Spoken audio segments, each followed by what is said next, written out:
Hello friends, welcome to my channel. आज हम बनाएंगे चावल के आटे और दाल का फारा। बहुत ही चटपटी बनी है। आप इसे चटनी के साथ सर्व करें, ये खाने में बहुत ही अच्छी लगती है और ठंडे होने के बाद आप इसे फ्राई भी कर सकती हैं। उसका टेस्ट भी बिल्कुल अलग होता है। तो चलिए फटाफट से हम इसे बनाना स्टार्ट करते हैं।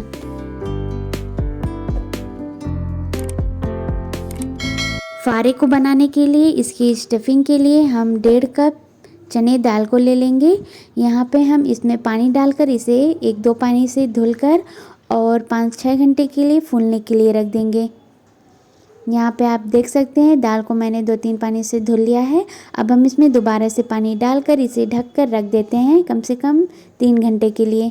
इसमें उड़द दाल का भी यूज़ होता है। तो यहाँ पे मैंने 1 कप उड़द दाल को लिया है। इसे भी 1-2 पानी से धुल लें और आप देख सकते हैं मैंने यहाँ पे इसे भी धुल लिया है। अब इसमें हम दोबारा से पानी डालकर इसे भी ढक देते हैं 3 घंटे के लिए। अगर आपके पास कम टाइम है तो आप इसे गर्म पानी में भी भिगा के रख सकती हैं, जिससे कि ये सारी चीज़ें अच्छे से फूल जाएंगी। तो यहाँ पे आप देख सकते हैं 3 घंटे हो गए हैं और दाल हमारे दोनों दाल अच्छे से फूल गई है। तो अब हम इसे एक बार धुल लेंगे, इसके पानी को हटा लेंगे और जो उड़द दाल है उसके छिलके को हम अच्छे से हटा लेंगे। थोड़ा बहुत छिलका रह जाएगा तो कोई बात नहीं। ये देखिए मैंने दाल को अच्छे से धुल लिया है। तो अब हम इसे मिक्सर ग्राइंडर में डालकर ग्राइंड करेंगे। इसमें हमें पानी नहीं डालना है, बगैर पानी डाले ही इसे हम ग्राइंड करेंगे। अगर थोड़ा बहुत चाहिए भी तो हम एकदम थोड़ा सा पानी डाल सकते हैं। और आप देख सकते हैं यहाँ पे मैंने दाल को ग्राइंड कर लिया है। तो इसी प्रोसेस से हम दोनों दाल को ग्राइंड कर लेंगे और एक प्लेट में दाल को निकालते जाएंगे। यहाँ पे मैंने उड़द दाल को भी ग्राइंड कर लिया है। तो अब हम इसमें थोड़ी सी धनिया की पत्ती और यहाँ पे सोया का यूज़ नहीं किया है मैंने, आप चाहें तो सोया भी यूज़ कर सकती हैं, उससे भी बहुत ही अच्छा टेस्ट आएगा। और 10 से 15 क्रश की हुई हरी मिर्च, 1 चम्मच नमक, आधी चम्मच हल्दी पाउडर को डालकर इन सारी चीज़ों को हम एक साइड में रख देते हैं। अभी हमें इसे मिक्स नहीं करना है, नहीं तो नमक मैंने डाला है, अगर आप मिक्स कर देंगे तो ये सारी चीज़ें गीली हो जाएंगी। तो अब हम इसकी कवरिंग की तैयारी कर लेते हैं। यहाँ पे हम एक बाउल लेंगे और उसमें 4 कप चावल के आटे को ट्रांसफ़र कर देंगे। मैं आपको कप से मेज़र करके बता रही हूँ ताकि आपको आसानी हो जाए कोई भी चीज़ बनाने में। अब आप अपने टेस्ट के अकॉर्डिंग नमक और कलौंजी को चावल के आटे में डाल दें। यहाँ पे मैंने थोड़ी थोड़ी क्वांटिटी में दोनों चीज़ों को ऐड कर लिया है और घी या तेल को स्किप कर दें। अब हम इसमें थोड़ा थोड़ा पानी डालकर इसका अच्छा सा डो तैयार कर लेंगे। इसका डो हमें बहुत ज़्यादा टाइट नहीं रखना है, सॉफ्ट ही रहेगा तो अच्छा रहेगा। आपको बहुत ज़्यादा गीला भी नहीं करना है, आप स्क्रीन में देख सकते हैं। यहाँ पे मैंने इन सारी चीज़ों को अच्छे से गूँथ लिया है। तो अब हम इसे ढक देते हैं और इधर एक बड़े बर्तन में पानी उबलने के लिए रख देते हैं। तो यहाँ पे 4 से 5 गिलास पानी को ऐड कर देंगे और इसके ऊपर हम एक झरने को रख देंगे। इसके ऊपर हम तेल या घी अप्लाई कर लेंगे ताकि जब हम इस पर कोई भी चीज़ रखें तो वो चिपके ना और आसानी से निकल जाए। इसे अच्छे से फैला लें। अब हम इसे ऊपर से कवर कर देते हैं किसी प्लेट या ढक्कन से और पानी को उबलने देते हैं।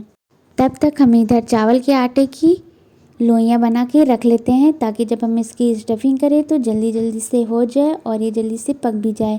तो इसकी लोइयाँ बनाकर हम इससे अपने हाथों से इस तरह से फैला लेंगे और इस तरह से फैलाने के बाद हम इसमें ये मैंने जो मिक्सचर तैयार किया है उसे मिला लेंगे और चावल के आटे में फिल कर देंगे। फिल करने के बाद हम इन सारी चीज़ों को झरने के ऊपर रख देंगे और 20 से 25 मिनट के लिए हम इसे कुक होने देते हैं। और आप देख सकते हैं यहाँ पे सारी चीज़ें अच्छे से कुक हो गई हैं। वीडियो शूट नहीं हो पाई है तो आप उसकी टेंशन मत लीजिएगा, जैसे मैंने आपको बताया है आपको उसी तरह से बनाना है और इसे इस तरह से फिल कर लेना है।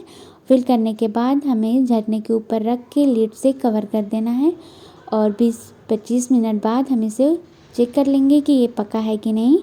और ये देखिए मैंने इसे निकाला, ये बहुत ही आसानी से निकल भी गया, अच्छे से पक भी गई हैं ये सारी चीज़ें, आप देख सकते हैं। तो इसी तरह से हम बाकी बचे पीस को भी स्टीम की हेल्प से कुक कर लेंगे। यहाँ पे हम इसे अच्छे से रख देंगे झरने के ऊपर और फिर से हम इसे कवर कर देंगे और मिलते हैं 20 से 25 मिनट बाद। तब तक हम इसकी चटनी बना लेते हैं। चटनी बनाने के लिए 3 लहसुन की कलियाँ, थोड़ी सी अदरक का टुकड़ा, 1 हरी मिर्च और थोड़ी सी धनिया की पत्ती, 1 से 2 चम्मच चने की दाल, 1 टमाटर, इसे हम कट करके मिक्सर ग्राइंडर में डाल देंगे। अपने स्वाद के अनुसार नमक को ऐड करें और थोड़ा सा पानी डालकर हम इसे ग्राइंड कर लेंगे। बहुत ज़्यादा पानी ना डालें क्योंकि टमाटर में ऑलरेडी पानी रहता है। तो यहाँ पे मैंने चटनी को ग्राइंड कर लिया है और इसे हम बाउल में निकाल देंगे। और ये देखिए, इस चटनी की कंसिस्टेंसी आप देख सकते हैं। और यहाँ पे फारे भी हमारे बनके तैयार हो गए हैं। तो आप इसे चटनी के साथ सर्व करें। गर्मा गर्म खाने में ये बहुत ही टेस्टी लगती है। और जब ये ठंडी हो जाए तो आप इसे डीप फ्राई करके सर्व करें। बहुत सी जगह पे इसे फर्रा कहा जाता है, फारा भी कहा जाता है और गुजिया भी कहा जाता है। आपके यहाँ क्या कहा जाता है मुझे कमेंट में ज़रूर बताइएगा। रेसिपी अच्छी लगी हो तो वीडियो के नीचे लाइक का बटन है, उसे क्लिक करना ना भूलें।